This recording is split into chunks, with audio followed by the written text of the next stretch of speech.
కేజీల్లో బంగారం, గుట్టలుగా నోట్ల కట్టలు, లగ్జరీ కార్లు, అల్ట్రా లగ్జరీ వాచ్లు, విదేశీ మద్యం, ఆయుధాలు. ఓ సీనియర్ ఐపీఎస్ అధికారి ఇంట్లో సోదాలు చేసిన సిబిఐ సీజ్ చేసిన వస్తువులివి. బ్యాగుల్లో కుక్కిన నోట్ల కట్టల్ని అధికారులు లెక్కిస్తున్నారు.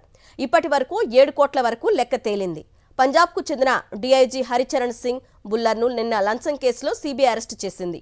మధ్యవర్తి ఇచ్చిన సమాచారం ఆధారంగా పంజాబ్ చండీగఢ్లోని బుల్లర్ నివాసాల్లో దర్యాప్తు చేశారు తనిఖీ అధికారులు.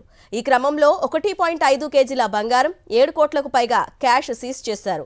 మెర్సిడెస్, ఆడి కార్లు, 22 లగ్జరీ వాచ్లు, 40 లీటర్ల ఫారిన్ లిక్కర్, ఆయుధాలతో పాటు స్థిరాస్తి పత్రాలు స్వాధీనం చేసుకున్నారు.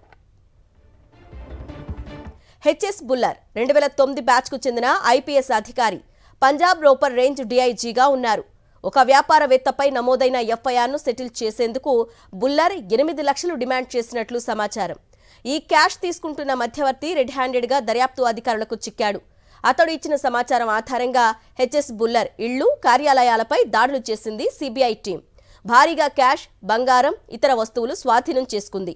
ఐపీఎస్ బుల్లర్కు చండీగఢ్ కోర్టు 14 రోజుల జ్యుడిషియల్ రిమాండ్ విధించింది. అయితే డీఐజీ మాత్రం తనపై కుట్ర జరిగిందని ఆరోపిస్తున్నారు. కావాలని లంచం కేసులో ఇరికించారని చెప్తున్నారు.